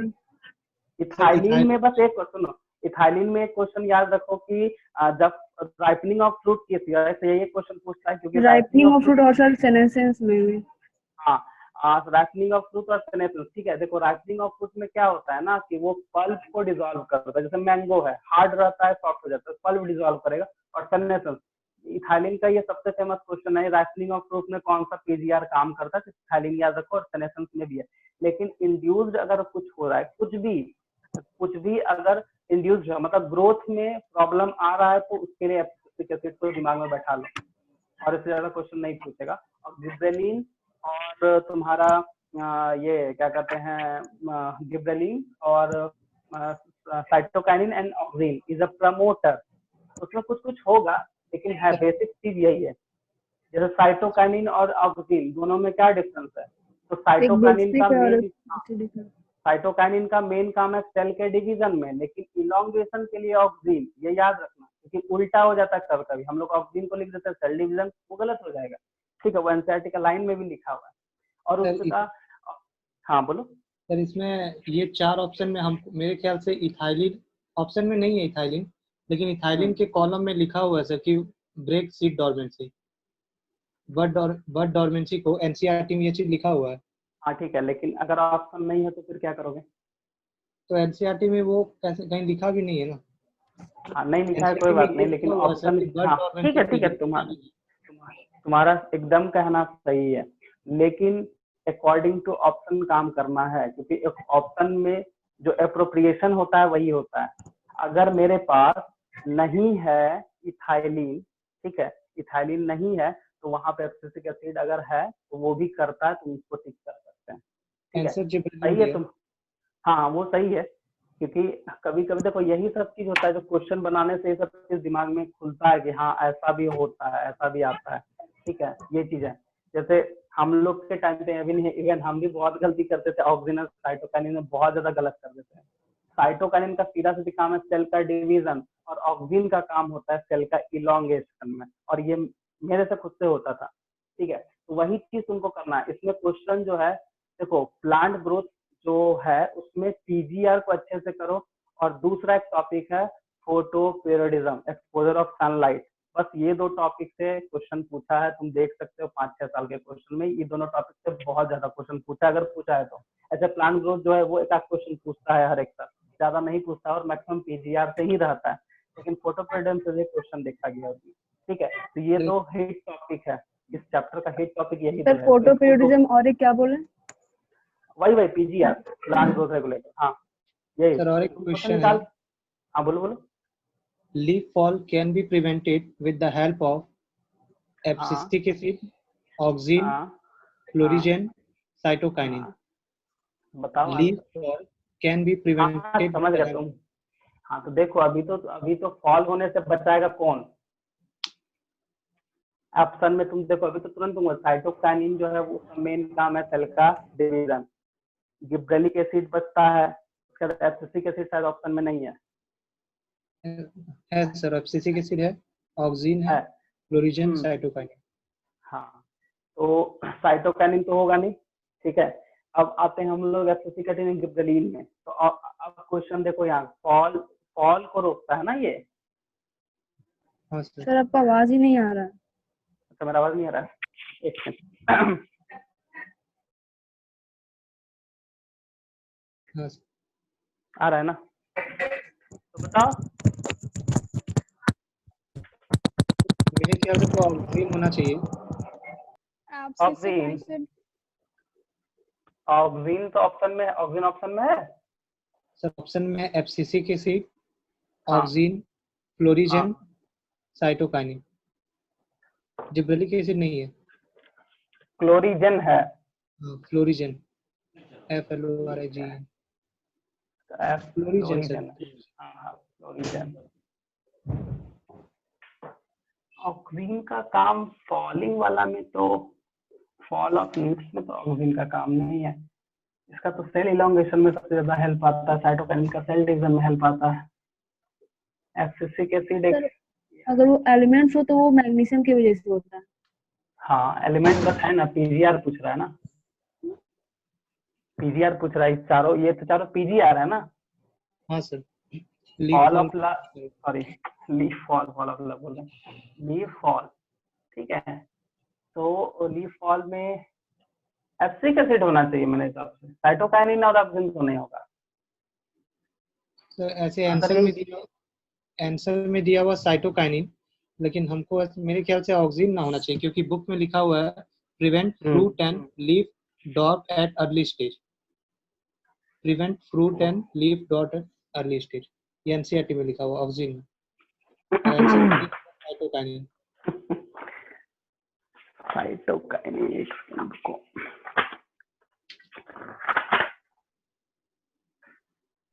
आंसर है साइटोकाइनिन। हाँ, साइटोकाइनिन के लास्ट में लिखा हुआ डिले द लीफ सेनेसेंस। हाँ तो ये चीज भी है तो लिखा हुआ तो है, delay of the leaf senescence, सही तो लिख रहा है। लेकिन सर ऑक्सिन में लिखा हुआ है ऑक्सीन में भी लिख रहा है। ऑक्सिन में ये लिखा है कि they help to prevent fruit and leaf drop at early stage but promote the abscission.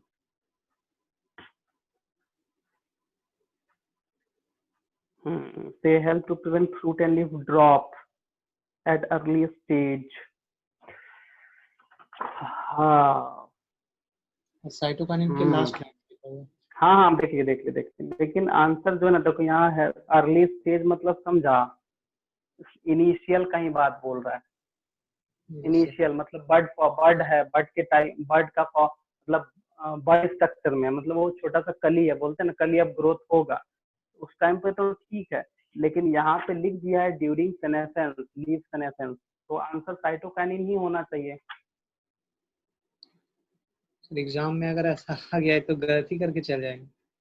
Cytokinin लिख देना और क्या, क्वेश्चन को बनाने से हो जाएगा ये, इस तरह का क्वेश्चन में थोड़ा सा कंफ्यूजन तो, लेकिन नहीं सही है, क्योंकि सेनेसेंस के टाइम पे ही ना फॉल करेगा जी, बर्ड फॉर्मेशन, क्योंकि देखो बर्ड अगर ऐसा है तो अर्ली स्टेज लिखेगा वो, ठीक है, अर्ली स्टेज वो लिखेगा, ये भी है। लिखा हुआ था ना, ऑक्सिन में प्रिवेंटेड लिखा हुआ है, ऑक्सिन में लिखा हुआ है कि प्रिवेंट, हाँ, और यहाँ पे लिखा है डिले करेगा, थोड़ा लेट से कराएगा, डिले करा देगा, हाँ थोड़ा सा है, इसमें क्या कर सकते हो। 1989 का क्वेश्चन था, बहुत पुराना है। चलो कोई बात नहीं, क्वेश्चन मिल गया एनसीईआरटी का, काफी है। सर एक क्वेश्चन और सर, प्लांट ग्रोथ से। क्वेश्चन है। हाँ हाँ बोलो बोलो बोलो, क्वेश्चन बोलो। ठीक है, बोलो जो बोल रही थी।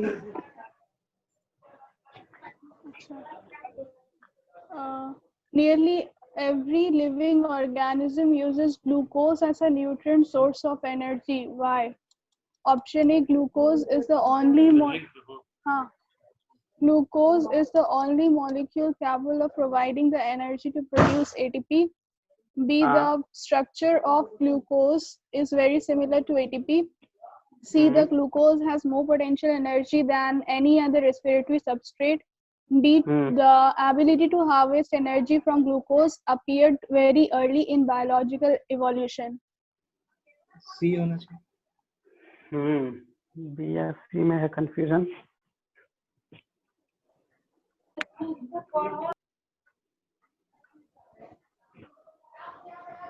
क्वेश्चन क्या था बोलो तो फिर से, ग्लूकोज को एनर्जी में।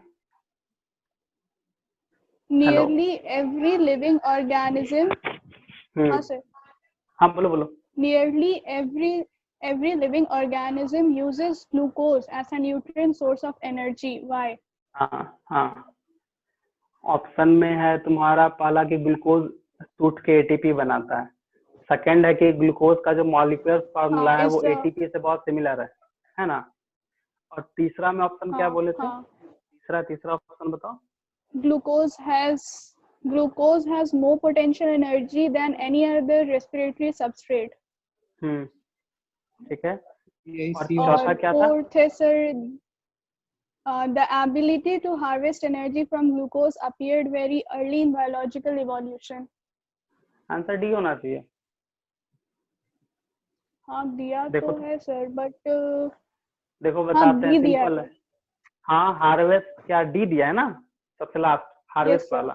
हाँ देखो एक्चुअली ऐसा हम लोग नहीं बोल सकते कि सिर्फ ग्लूकोज ही एनर्जी देता है, एनर्जी सारा न्यूट्रिएंट देता है, बट यहाँ पे ग्लूकोज जो है हार्वेस्ट वाला जो मैकेनिज्म है, मतलब वो एक तरह का हार्वेस्टिंग का मतलब क्या होता है कि मतलब जमा रहना, कहीं पे उसको रख देना, ये काम सिर्फ और सिर्फ ग्लूकोज का है और किसी का नहीं है। इसीलिए क्योंकि देखो प्रोटीन तुम खाओगे एमाइनो एसिड रुकेगा नहीं, ठीक है, फैट है अगर रुक गया तो कहीं ना कहीं दिक्कत करेगा एनर्जी, तो वो भी देता है। लेकिन अगर ग्लूकोज को अगर हम लेते हैं तो अगर वो यूज नहीं हुआ तो वो मतलब स्टोर आई मीन हार्वेस्ट हो जाएगा, इसीलिए आंसर डी है वो। ठीक है, बाकी बात तो एनर्जी हर चीज में रहती है, जैसे फैट बोलते हैं ना कि फैटी आदमी है तो उसमें एनर्जी बहुत है, सही बात है। एक मोटा आदमी को 7 दिन तक नहीं खिला वो नहीं मरेगा, खाली बस पानी देते रहना चाहिए उसको, ठीक है। और अगर तुम किसी एक नॉर्मल इंसान को 3 दिन तक अगर तुम भूखे रखोगे, सिर्फ पानी दोगे तो वो जिंदा रह जाएगा, क्योंकि वो हार्वेस्ट कर रहा है। आई मीन उसका जो स्टार्च है, जो ग्लूकोज है, वो किसी ना किसी फॉर्म में है, ग्लाइकोजन या स्टार्च के फॉर्म में, चाहे प्लांट हो या एनिमल हो, जैसे हम बात कर रहे हैं, डिपेंड ऑन कंडीशन, तो वो एनर्जी लेना उससे स्टार्ट कर सकता है। बस यही चीज है, प्रोटीन हो फैट हो सब एनर्जी देता है, लेकिन कहीं ना कहीं ये हार्वेस्ट है मैकेनिज्म है इसका, इसीलिए ऐसा होता है और कहीं कुछ नहीं है। ठीक है सर पूछे क्वेश्चन? हाँ बोलो क्वेश्चन पूछो। सर एनसीईआरटी का एक लाइन है जिसमें लिखा हुआ कि जो ग्रोथ है वो इरिवर्सिबल है और परमानेंट है, तो इरिवर्सिबल का मतलब कि वो मतलब फिर से रिवर्सिबल नहीं होगा जो अपने पहले पोजीशन में था, तो यहाँ पे फिर हम लोग को डिफरेंशिएशन क्यों पढ़ना है? मतलब अगर वो इरिवर्सिबल है तो फिर डी डिफरेंशिएशन कैसे होगा? सेल के केस में डी डिफरेंशिएशन बोल रहा है ना, डी डिफरेंशिएशन सेल के केस में है। और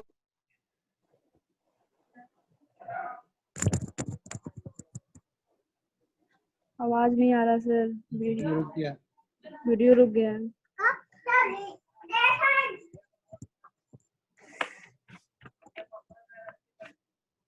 सिंगल सेल मल्टी क्या है, जरूरी नहीं कि हम एक सेल को ले रहे हैं। तो अब देखो जैसे मान लो कैसे बोलते हैं कि सेल डिवीजन, अगर सर वीडियो पॉज हो जा रहा है बार बार, कैसे हम बोल देते हैं, उसी तरह ये चीज है। सेल के केस में हम लोग डी डिफरेंशिएशन का प्रॉपर्टी पढ़ते हैं। कुछ सुनाई नहीं दिया, वीडियो पॉज हो गया था। वीडियो पॉज हुआ, आ गया? Yes sir. नेट मेरा तो नेट तो ठीक है जी, नेट चलो ठीक है कोई बात नहीं। हाँ, तो हम क्या बता रहे थे कि डी डिफरेंशिएशन जो है वो सेल का प्रॉपर्टी है, और ग्रोथ हम पूरे एक एक मतलब बोल सकते हैं कि या यूनिक का भी ले सकते हैं, मल्टी सेलर का भी ले सकते हैं, ठीक है। ग्रोथ ग्रोथ होता है, लेकिन डी डिफरेंशिएट ग्रोथ हम मल्टी सेलर और जैसे मान लो ह्यूमन के केस में भी ग्रोथ पढ़ सकते हैं, एक सिंगल सेल के केस में पढ़ सकते हैं, टिश्यू लेवल पे भी ग्रोथ पढ़ सकते हैं, लेकिन डिफरेंशिएशन, डी डिफरेंशिएशन, री डिफरेंशिएशन वो सेल का प्रॉपर्टी है, इसीलिए ऐसा होता है, इसलिए हम उसको पढ़ना पड़ता है बस, ठीक है। क्योंकि यूनिसेलर तो सर जो सेल्स हैं, तो सेल्स डिफरेंशिएट करके टिश्यू, टिश्यू से ऑर्गन, ऑर्गन सिस्टम, तो ऑर्गन सिस्टम से अगर कुछ डी डिफरेंशिएट होकर टिश्यू बन रहा है तो फिर वो भी तो हो जाएगा ना इरिवर्सिबल है, तो फिर सर वो वहाँ पर फंक्शन क्यों नहीं होगा? हाँ नहीं देखो, अगर तुम बात करते हो कि वो टिश्यू बन रहा है तो अच्छा, सेल का प्रॉपर्टी जैसे हम बताएं कि तुमको डी डिफरेंशिएशन क्या है कि कोई पर्टिकुलर ऑर्गेनिज्म का अगर बात कर रहे हो तो डी डिफरेंशिएशन में उसका फॉर्म चेंज नहीं होता है, उसका फंक्शन चेंज हो जाता है। डी डिफरेंशिएशन क्या है? तो डी डिफरेंशिएशन कहते हैं जो सेल अपना लॉस्ट कर चुका है प्रॉपर्टी डिवाइड करने का, वो रिगेन कर लेता है। हाँ, एक आने पे, टाइम आने पे रिगेन करेगा, और रीडिफरेंशिएशन में क्या कि रिगेन है ऑलरेडी, जैसे मान लो प्लेनेरिया में देख लो, रीजनरेशन कैपेसिटी है, वो रीडिफरेंशिएशन है, वो ऑलवेज होते रहता है। रीडिफरेंशिएशन में क्या है, वो खत्म कर चुका है, लेकिन कभी कुछ वैसा हुआ तो रिगेन कर सकता है, आई मीन वो डिवाइड कर सकता है, सेल का वो प्रॉपर्टी में लेते हैं। और इसको ग्रोथ जो है वो, अब ऐसा नहीं है कि भाई अब मेरा ऑर्गन जो है वो टिश्यू में कन्वर्ट हो जाएगा, ऐसा नहीं है, क्योंकि मल्टी सेलर में तो ऐसे भी बहुत ऐसा ऑर्गेनिज्म है जो कि हायर ऑर्गेनिज्म की बात करते हैं, बहुत ऐसा ऑर्गेनिज्म है मल्टी सेलर में जो कि ऐसा होना बहुत मुश्किल होता है। होता क्या है कि मान लो ये ऑर्गन है वो लॉस्ट कर गया, सपोज दैट मान लो ये मेरा ऑर्गन है ये लॉस्ट कर गया, सपोज दैट ये ऑर्गन लॉस्ट कर, लेकिन यहाँ का तो सेल है वो रीडिफरेंशिएट कर रहा है, ये ग्रोथ कर लेगा। और अगर मान लो डी डिफरेंशिएट, मान लो सेल डी डिफरेंशिएट करेगा, उसको कंडीशन मिला तो ग्रोथ करे, तो इसको ही ना आगे बढ़ाएगा, कैसा थोड़ी इसको खत्म कर देगा और वो रेट्रोग्रेसिव में ग्रोथ में चल जाएगा, रेट्रोग्रेसिव नहीं जा सकता है वो। हर एग्जांपल में है और कैम्बियम, ये क्या होता है? परमानेंट टिश्यू से डी डिफरेंशिएट होके मेरिस्टेम बनेगा, और एग्जांपल है और कैम्बियम। देखो उसमें देखो क्या लिखा है, परमानेंट टिश्यू से मेरिस्टेमेटिक टिश्यू में जा रहा है, ठीक है। वो टिश्यू का एबिलिटी, टिश्यू का जो है डिफरेंशिएशन का एबिलिटी है, ऐसा थोड़े कि टिश्यू से फिर वो सेल में चला गया। भाई तो हम बोले मान लो ऑर्गन में है तो ऑर्गन एक एक्टिव है, वो खत्म हो गया तो वहां पे फिर से टाइम आएगा तो वो एक्टिव हो सकता है, वो सेल एक्टिव होगा, वो डिफरेंशिएट करेगा। लेकिन ऐसा थोड़ा है कि ऑर्गन से वो टिश्यू में कन्वर्ट हो जाएगा, ऐसा तो नहीं। वही परमानेंट से वो मेरिस्टेमेटिक में गया, परमानेंट में क्या होता है कि सेल का डिवाइडिंग कैपेसिटी खत्म हो गया, लेकिन वो भी टिश्यू है, मेरिस्टेमेटिक भी टिश्यू है, बट वहां सेल का डिवाइडिंग कैपेसिटी होता है, वो एक टाइम पे हो गया, तो डी डिफरेंशिएशन। ग्रोथ तो अलग चीज है, ग्रोथ में हमेशा कुछ ना कुछ एक्स्ट्रा चीज है। अच्छा, ग्रोथ का डिफिनेशन क्या होता है, सबसे पहले ये बताओ, what is the difference, sorry कैसे तुम डिफाइन करो growth? Growth can be irreversible and permanent increase in size of an organ or its parts.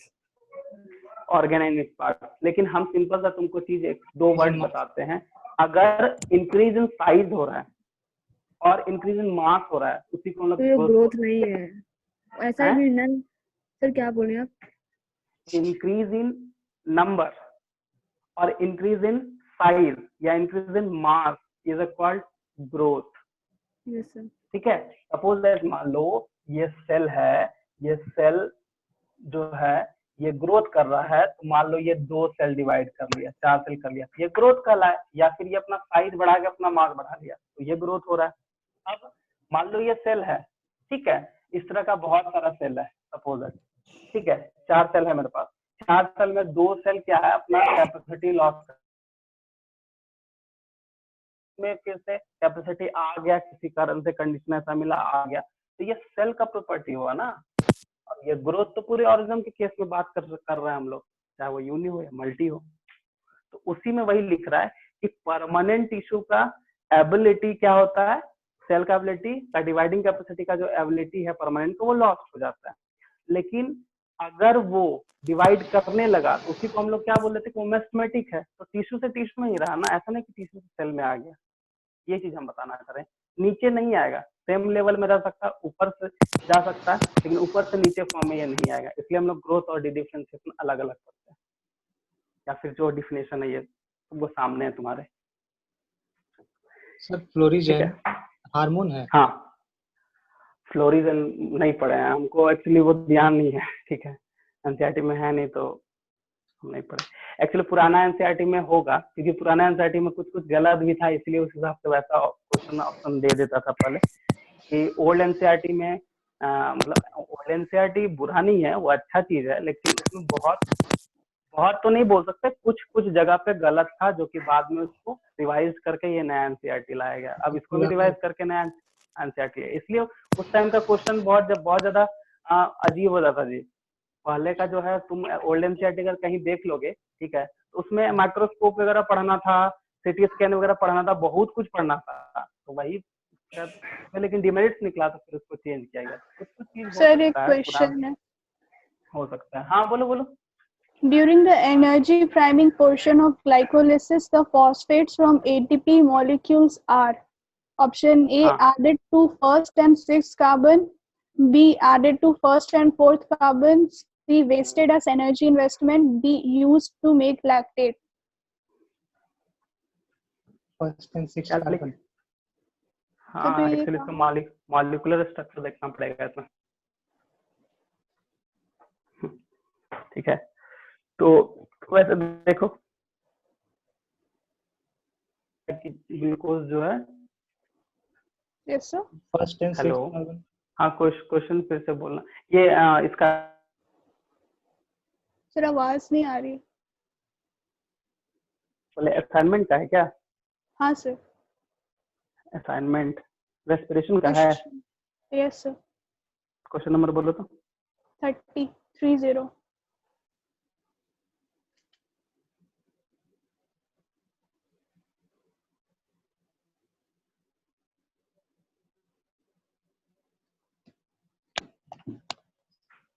Hello,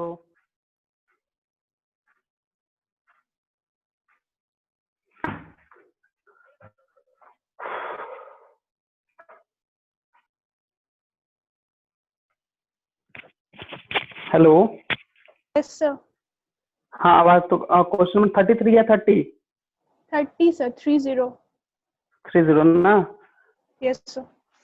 अच्छा हाँ, during the energy primary proportion of glycolysis the phosphate from ATP molecule R,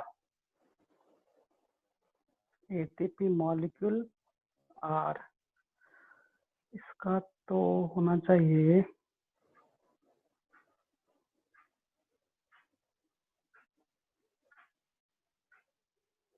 इसमें molecular diagram देखना पड़ेगा, क्योंकि molecular diagram से ही question है कि कहाँ से कौन हटता है, कहाँ से कौन ऐड होता है।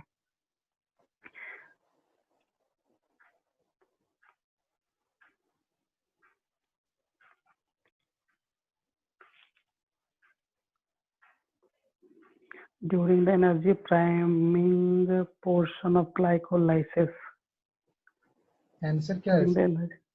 इसका आंसर एक्चुअली क्या है ना, कि देखो इसमें दो चीज दिया है, added to first and six carbon, added to first and fourth carbon, तो इसमें और है वो wasted as an energy investment use to make lactate. तो ऑप्शन जब ग्लाइकोलाइसिस का है तो ऑप्शन सी एंड डी तो नहीं होगा, क्योंकि यूज टू मेक लैक्टेट तो नहीं होगा, ठीक है, क्योंकि इसमें एनर्जी प्राइमरिंग पोर्शन है, ठीक है, तो एनर्जी होगा तो लैक्टेट तो खैर, तो इसमें wasted as an energy investment, इसका देखना पड़ेगा, ठीक है ना।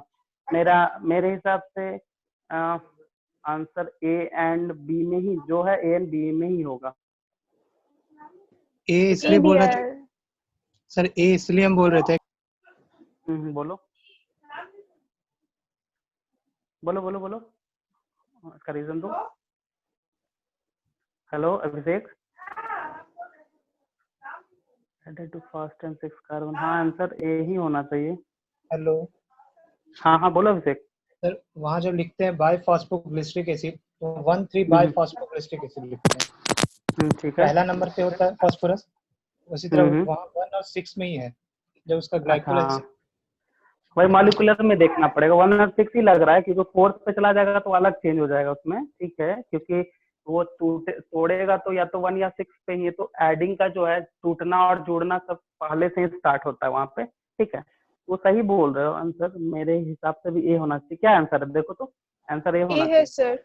हाँ सर, ए ये है। है ना? हाँ हाँ, वही सही है। ये added to first and fourth पे तो नहीं जाएगा। ठीक है, फोर्थ पे सर तो नहीं जो जाएगा। फर्स्ट में तो 6 लिखता है ना, ग्लूकोज 6 फॉस्फेट, तो 1 तो 6, 1 तो होना लिखा चाहिए। Added to first. सर ऐसे जब ग्लाइकोलाइसिस में एक बीच में बनता है फ्रुक्टोज 1,6 बाइफॉस्फेट, तो वहाँ तो बता ही रहा हाँ फ्रुक्टोज 1 पोजीशन पे और 6 पोजीशन पे 2 फास्फोरस है बाइफॉस्फेट। गुड। हाँ हाँ हाँ, क्योंकि 4 का कहीं का जिक्र है भी नहीं उसमें। हाँ सही बोल रहे हैं। ठीक है, 1,6 बायोफॉस्फेट लिख रहा है। ठीक है तो ठीक है ठीक। दोनों स्टेप को नहीं लिया जा रहा है सर। बोला मास्टर जी। थोड़ा इसका मॉलिक्यूलर फॉर्मूला में देखना पड़ेगा कौन कहाँ क्या है। कभी भी फोर्थ पोजीशन कर सकते हो। और इसका जो प्राइमरी सबसे देखो यहाँ डायरेक्टली लिखा भी है कि जो है energy priming portion of glycolysis, वो तो डायरेक्टली लिख दिया, phosphate from ATP molecule, phosphate from ATP molecule. ठीक है, तो वही चीज है कि इसमें फ्रुक्टोज 6 फॉस्फेट से फ्रुक्टोज 1,6 बायफॉस्फेट जा रहा है, तो पहला और 6 पोजीशन पे सही बोल रहा है। ठीक है, क्योंकि इस पे आने पे वो एटीपी का जो है वहां पे ई हो रहा है। ठीक है, सही है, 1 और 6 है। और बोलो, सो क्वेश्चन नंबर ये क्वेश्चन अच्छा 56। था। Question number 56।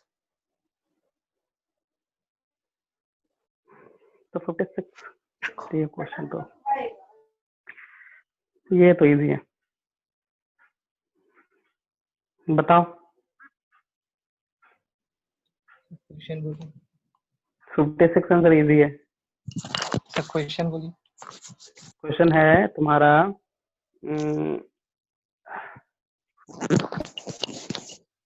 56 का है, इन Krebs cycle the first product is citric acid is a carbon 6 compound in it is formed by a condensation irreversible reaction between। तो Krebs cycle में जो साइट्रिक एसिड का product है, पहला ही प्रोडक्ट है साइट्रिक एसिड, और तुम पहला ही पे देखो पायरुवेट के साथ कौन जुड़ रहा है, एस्टाइल कोएंजाइम ए, तुम फिगर में देखो साइट्रिक रहा है। एसिड इनके बीच में रहता है।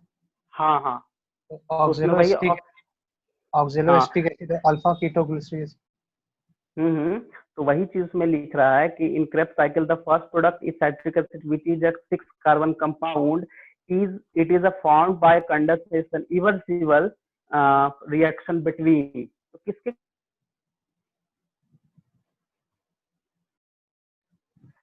आंसर बी होगा। देखो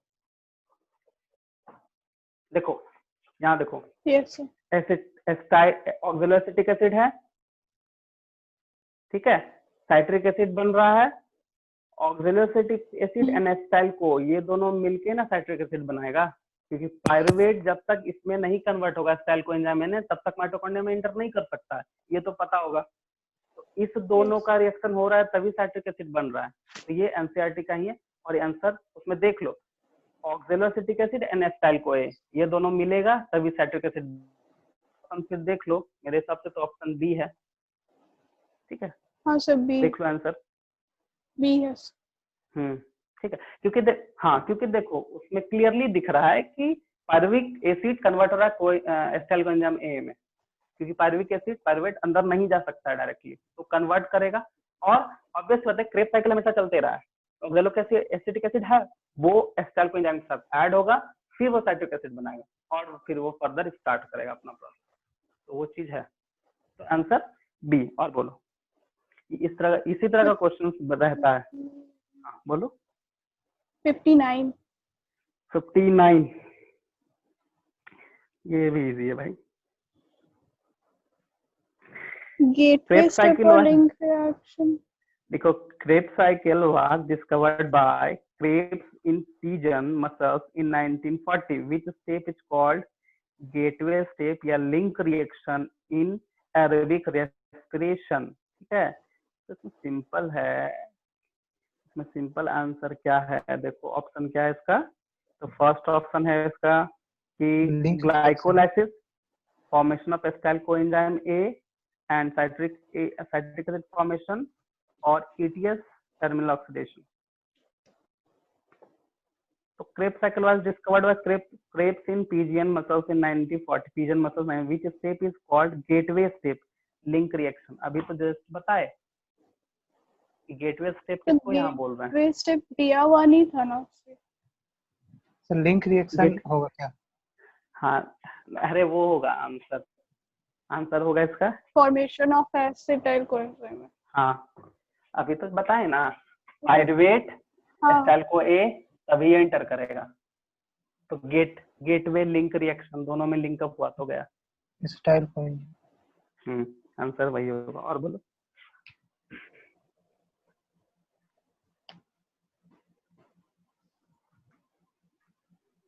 इतना ही है सर. बस इतना ही है. चलो ठीक है, तो आज का जो क्लास है वो बहुत अच्छा रहा. ठीक है, और कुछ तो देखो एक्चुअली है, हाँ मतलब ETS and Krebs cycle, and ये बहुत छोटा सा चीज है, इसको जरूर पढ़ना. रेस्पिरेटरी परसेंट पढ़ लेना, इससे क्वेश्चन रहता है, ये रटने वाला चीज है. 3 चीज है, प्रोटीन, कार्बोहाइड्रेट एंड फैट में कौन कौन सा रहता है, बस इतना याद रखना काफी है. ठीक है, वो डायरेक्टली डाटा पूछता है और कुछ नहीं पूछेगा.